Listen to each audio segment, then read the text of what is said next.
할렐루야. 자, 오늘도 하나님의 은혜 가운데 여러분들과 함께 말씀의 은혜를 나누게 되어서 아주 기쁘게 생각을 합니다. 대림절 첫 번째 주일을 오늘 우리가 맞았습니다. 대림절기는 예수님을 기다리는 절기이죠. 그런데 이중적인 기다림입니다. 첫 번째로는 성탄절 오신 아기 예수님을 기다리는 그런 절기이기도 하고, 동시에 다시 오실 주님, 재림할 주님을 기다리는 그러한 절기이기도 합니다. 우리는 모두 다 믿음을 가지고 믿음의 생활을 하고 있는데, 이 믿음의 길이라고 하는 게 뭘까 하는 생각을 갖습니다. 이 믿음의 삶이라고 하는 것은 승천하신 예수님이 이 땅에 다시 오실 때까지 기다리는 믿음의 삶이다, 이렇게 이야기할 수 있습니다.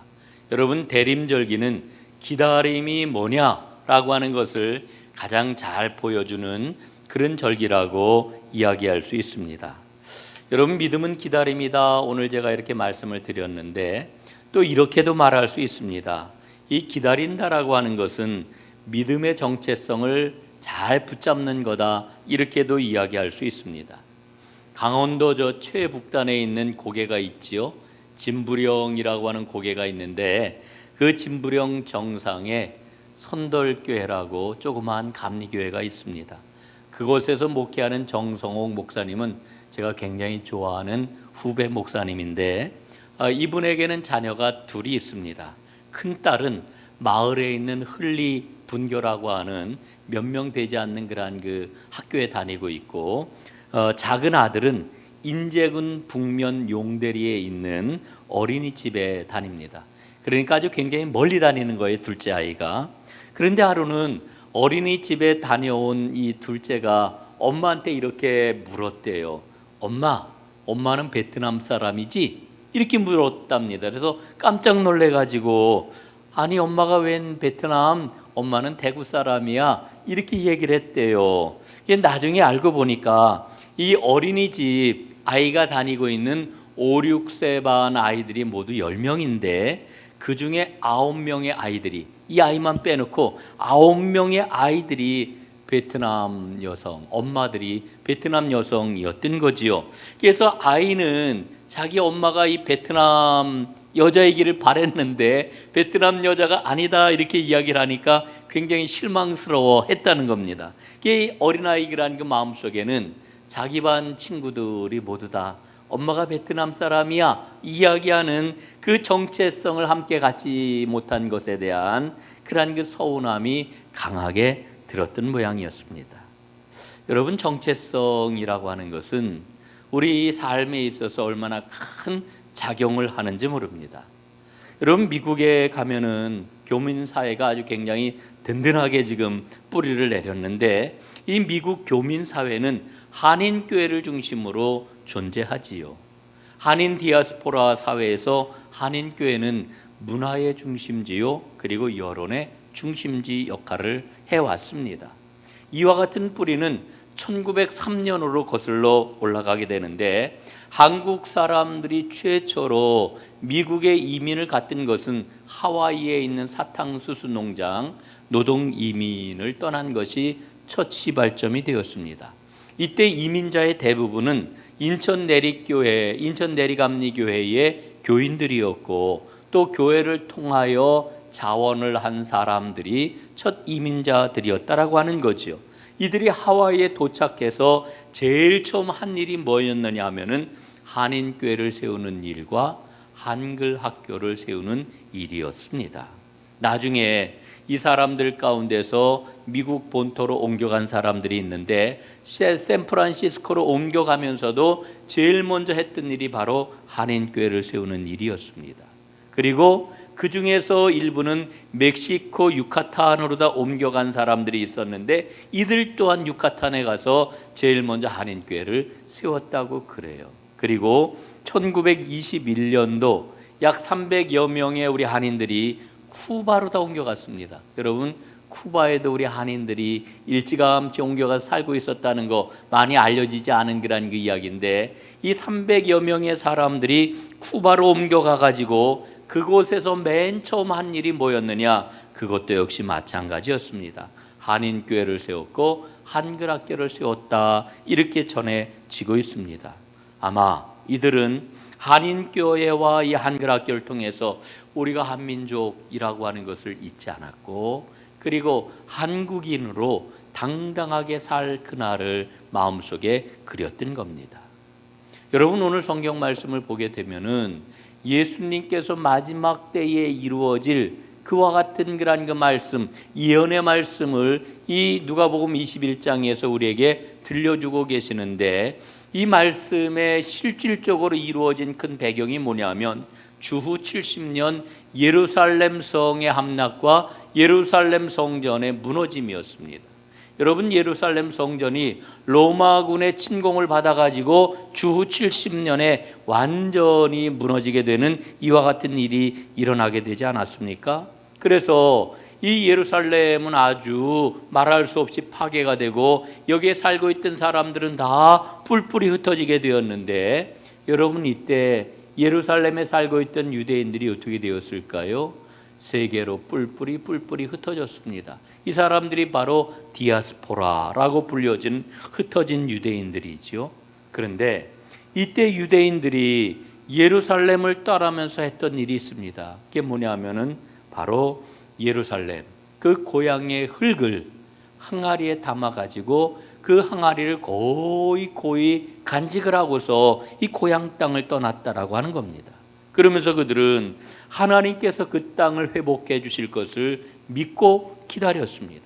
실제로 그 예루살렘을 떠났던 유대인들은 그 흙이 담겨 있는 항아리를 자기의 후손들에게 계속해서 물려주었고, 그 흙을 2000년 넘게 그들은 간직하고 있었다, 이렇게 이야기하고 있습니다.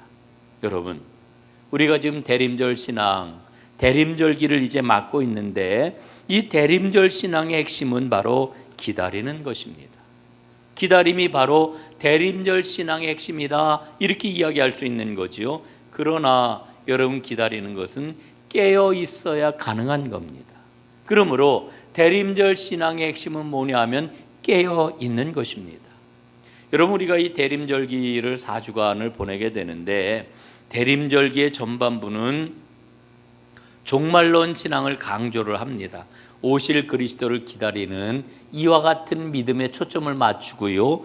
그리고 후반부가 되면은 임박한 예수님의 탄생을 준비하는 기간으로 이렇게 보내지요. 그래서 대림절기에는 우리가 오늘도 초를 밝혔습니다마는 기다림초를 밝힙니다.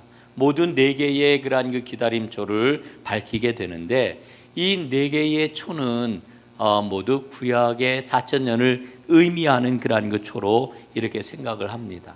여러분, 우리 강단에 보면은 대림절 초가 4개가 있잖아요.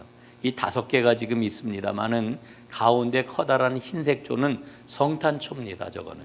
그리고 이 4개의 보라색 초는 이게 바로 대림절 초인 것이죠. 그래서 이제 이 초를 하나하나 킬 때마다 우리 마음속에 구세주가 오시는 것을 기다리는 그 불을 우리 안에 밝힌다라고 하는 의미가 이 안에 담겨 있는 것입니다. 그런데 오늘 저는 여러분들과 꼭 확인하고 고백하고 붙잡아야 될 그런 그 신앙에 대해서 한 가지 여러분들에게 좀 꼭 말씀을 드리려고 그러는 게 있습니다. 그게 뭐냐? 기다리는 신앙은 하나님의 주도성을 인정하는 것이다 라고 하는 거예요. 여러분, 기다림의 신앙이 어떻게 가능하냐? 하나님의 주도권, 하나님의 주도성을 인정할 때 가능한 것입니다. 여러분, 하나님의 주도성이라고 하는 게 뭘까요? 우리가 많이 성경 말씀을 읽고 묵상하는 그러한 것을 가지고 한번 이야기를 좀 설명을 해볼게요. 여러분, 많은 성도님들이 큐티를 합니다. 그렇죠? 아마 오늘 예배드리는 여러분들 가운데서도 큐티를 하는 분들이 많이 있으리라 생각을 합니다. 이 큐티라고 하는 말은 영어 quiet time이라고 하는 말에 머리 글자를 따가지고 큐티 이렇게 이야기를 하는데, 그냥 문자적인 의미는 조용한 시간, 이렇게 이야기를 할 수가 있겠지요. 그런데 여기에 해당하는 전통적인 그런 그 용어, 성경적인 그런 그 전통적인 용어를 찾으라고 하면 아마 묵상이라고 하는 말이 가장 근접할 거라고 생각을 합니다. 이 묵상이라고 하는 말은 원어에 하가라고 하는 단어를 사용을 하는데, 이 하가라고 하는 말의 의미가 뭐냐? 소가 풀을 뜯어먹고 되새김질을 하잖아요. 여러분, 소 되새김질하는 거 옛날에는 아주 참 흔한 풍경이었는데, 소가 그 풀을 잔뜩 이렇게 배불리게 먹고 난 다음에는 배를 딱 땅에다 대고 편안하게 앉아가지고 꿀꺽 해가지고 뭔가를 우물 한참 씻고 삼킵니다. 그러면 또 한번 꿀꺽하고 뭐가 나오면 우물 씻고 삼키지요. 여러분, 소에게는 위가 모두 4개나 있다고 그러잖아요. 4개. 예? 거친 풀을 처음 위에다가 넣다가 그걸 꺼내서 다시 씹어가지고 2번째 위로 보내고, 이런 식으로 해가지고 이 소가 그 거친 풀을 완전히 소화해낸다 그러는데, 이 소가 되새김질하는 것과 비슷한 원리로 말씀을 작은 목소리로 읊조리는 것, 이게 바로 하가입니다. 묵상이라고 하는 그런 그 이야기죠. 그런데 이 하가, 묵상이 큐티하고 다른 점이 있습니다. 큐티는요, 내가 성경을 읽어요. 내가 성경을 해석을 해요. 그리고 내가 적용을 삶 가운데 하는 겁니다. 그런데 우리가 이 큐티를 하다 보면은 여러분 굉장히 낭패감에 빠질 때가 많이 있는데, 왜 그러냐 하면은 이 큐티는 적용을 강조하지 않습니까?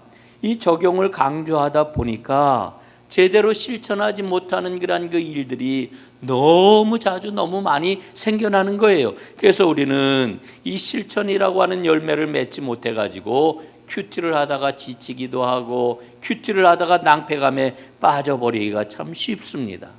여러분, 큐티는요, 엄밀하게 이야기를 하면은 자기 주도적인 성경 읽기이고 자기 주도적인 적용하기라고 이렇게 이야기할 수 있습니다. 그런데 여기에 비해서 하가, 묵상이라고 하는 것은 하나님 주도적입니다. 내가 말씀을 사모합니다.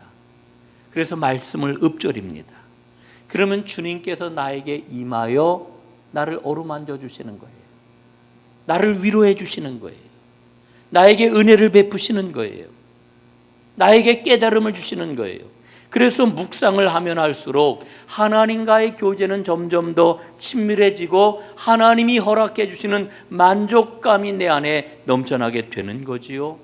실천이라고 하는 게 그럼 뭘까요? 실천이라고 하는 것은 바로 이렇게 하나님과 깊이 만난 그 기쁨과 은혜를 통해서 주시는 힘을 통해 맺어지는 열매, 이게 바로 실천인 겁니다. 내가 뭐를 하겠다가 아니라 하나님이 나에게 베푸시는 은혜와 힘을 통하여 맺히는 열매, 이게 바로 실천이라고 하는 거지요. 여러분, 하나님의 주도성이라고 하는 것은 우리 신앙의 모든 것이라고 이야기할 수 있습니다. 우리가 대림절 신앙을 통해 가지고 무엇을 우리 안에서 살펴봐야 될까요? 내 안에 하나님의 주도성이 있는가를 우리는 살펴보아야 돼요. 내 안에 하나님의 주도성이 있을 때에 우리는 하나님을 기다리는, 하나님의 약속을 기다리는 하나님의 사람으로 우뚝 서게 되는 것이지요. 여러분 보십시오. 하나님의 구원의 경륜이라고 하는 것은요, 예수님이 십자가에 달려 죽으셨어요. 그리고 부활하셨어요. 그걸 통해서 우리에게 구원을 성취해 주셨어요. 우리는 그 은혜로 말미암아 구원을 받았어요.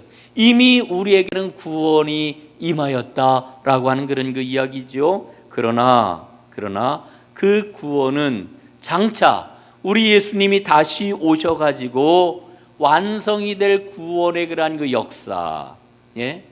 재림을 통해 가지고 완성될 구원의 그 역사를 기다린다라고 하는 차원에서 아직 완성되지 아니한 그런 구원이라고 하는 거지요.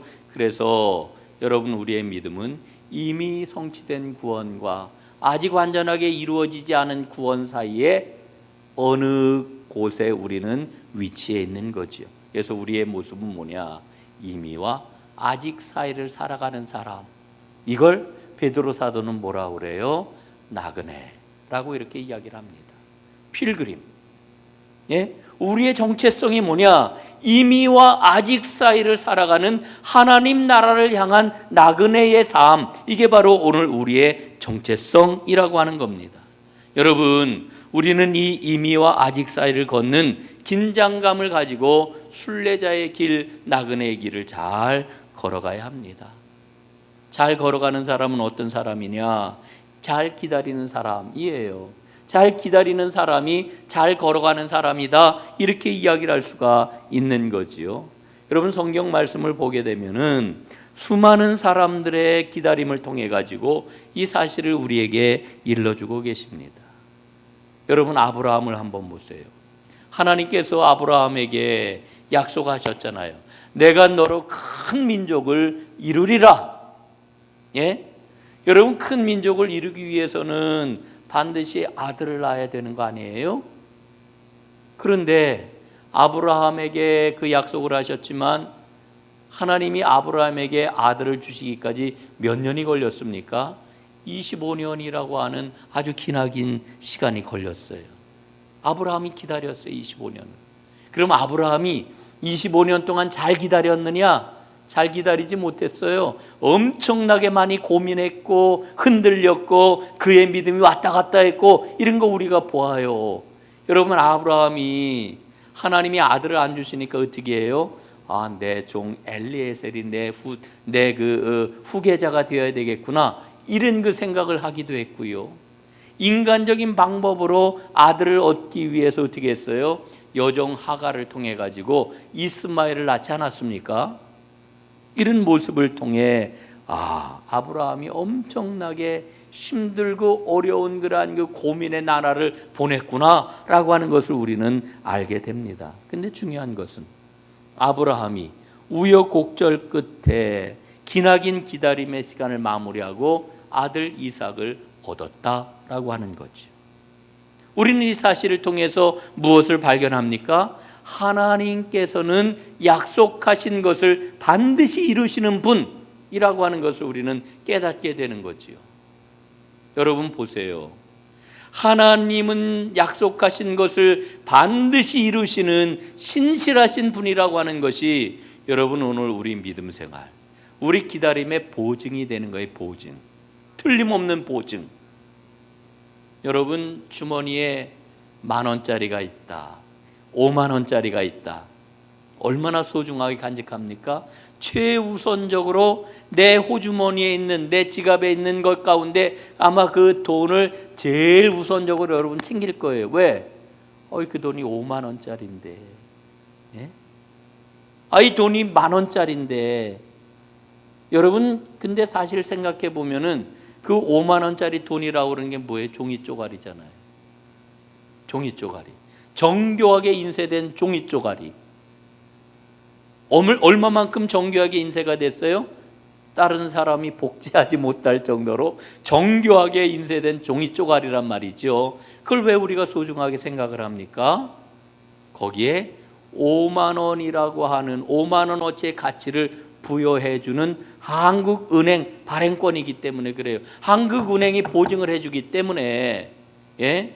그래서 우리가 그 돈을 그냥 그렇게 소중하게 여기는 거 아닙니까? 여러분, 우리 믿음의 사람들 기억해야 돼요. 하나님께서 우리에게 주신 약속의 말씀이 우리의 보증이에요. 돈 50,000원짜리하고 비교할 수 없는, 생명이 왔다 갔다 하는 그런 보증, 그 보증이 어디에 있다고요? 하나님의 약속의 말씀이 우리 삶의 보증이라고 하는 거지요. 예? 아브라함이 흔들리긴 했지만 기다렸단 말이에요. 여러분, 요셉 이야기를 한번 해볼까요? 요셉을 한번 보세요. 요셉은요, 형들에게 미움을 받아가지고 노예로 팔렸어요. 나중에는 감옥에 갇혔어요.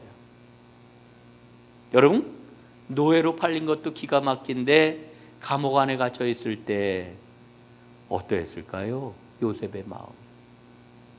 이런 감옥 안에 있으면 누가 편지를 합니까? 누가 면회를 옵니까?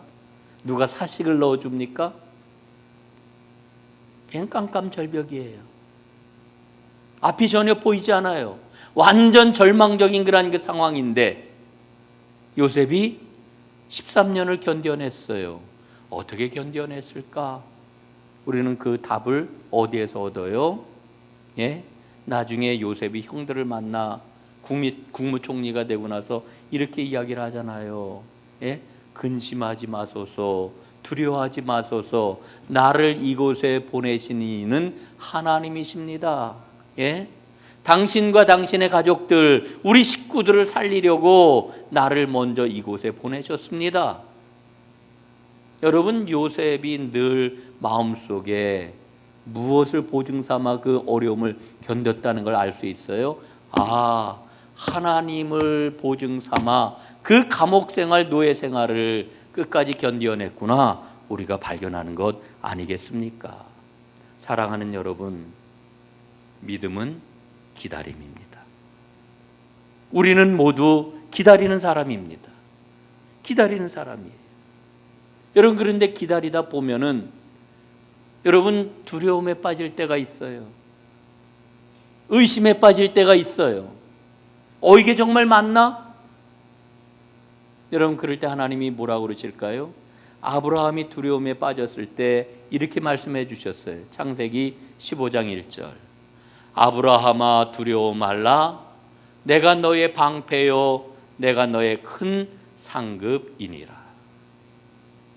여러분, 오늘 이 약속의 말씀이 여러분 모두에게 임하기를 주님의 이름으로 축복합니다. 여러분, 오늘 본문을 보니까 기다림은 곧 깨어있음이라고 이렇게 말씀을 합니다.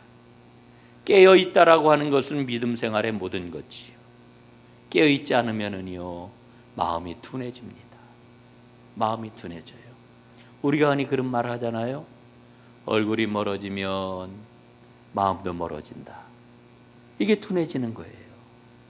예? 둔해지는 거. 여러분, 코로나 지금 시기를 2년 우리가 이렇게 보내면서 예배 드리는 거 온전하지 못하고 교우들 만나는 거 쉽지 않고 막 이러다 보니까 여러분, 본의 아니게 우리의 마음이 둔하여졌을 수도 있어요. 여러분, 이때 우리는 우리의 둔하여진 마음을 갈고 닦아야 될 줄로 믿습니다. 저는 내일부터 2주간 있게 되는 특별 새벽 기도회가 이 둔하여진 우리의 마음을 잘 닦아내는 이와 같은 그런 그 기회가 꼭 될 수 있기를 간절히 바라면서 하나님 앞에 기도하고 있습니다. 여러분, 우리의 마음은 어떠해야 될까요? 시편 기자는 이런 노래를 했습니다. 시편 42편 1절입니다. 하나님이여 사슴이 시냇물을 찾기에 갈급함같이 내 영혼이 주를 찾기에 갈급하나이다. 갈급한 심령. 예? 이게 바로 깨어있는 거지요. 만약에 우리 마음이 둔하여지면은 주님이 오시는 그날은 영생의 기쁨을 누리는 축복의 날이 아니라 심판의 날이 될 수가 있어요. 우리는 흔히 그런 생각들 하잖아요. 좋은 신앙의 증거는 거룩한 일, 선한 일 많이 행하는 거다. 예? 그래서 우리는 이렇게 이야기하죠. 내가 이것도 하고 저것도 했어. 예? 여러분, 굉장히 중요하지만 그러나 그것보다 더 중요한 게 있어요. 고요하고 밝은 영혼의 상태를 유지하는 거예요. 이게 바로 영적으로 깨어있는 거지. 깨어있어야 됩니다. 여러분, 우리 기독교의 위대한 성인이라고 일컬어지는 어거스틴이 젊은 시절 방탕했다는 거 우리가 다 알잖아요. 어느 날 어거스틴이 밀라노의 한 정원에서 통곡을 하고 있었답니다. 이제까지 함께 살아왔던 숱하게 많은 여인들, 그리고 세속적인 쾌락을 추구했던 옛 습관을 버리지 못하는 자기의 내면을 들여다보면서 괴로워했다는 거예요. 주체할 수 없는 슬픔에 사로잡혀가지고 이렇게 외쳤던 거예요. 나는 왜 이 더러운 옛 생활을 깨끗하게 끝내지를 못하는 것일까?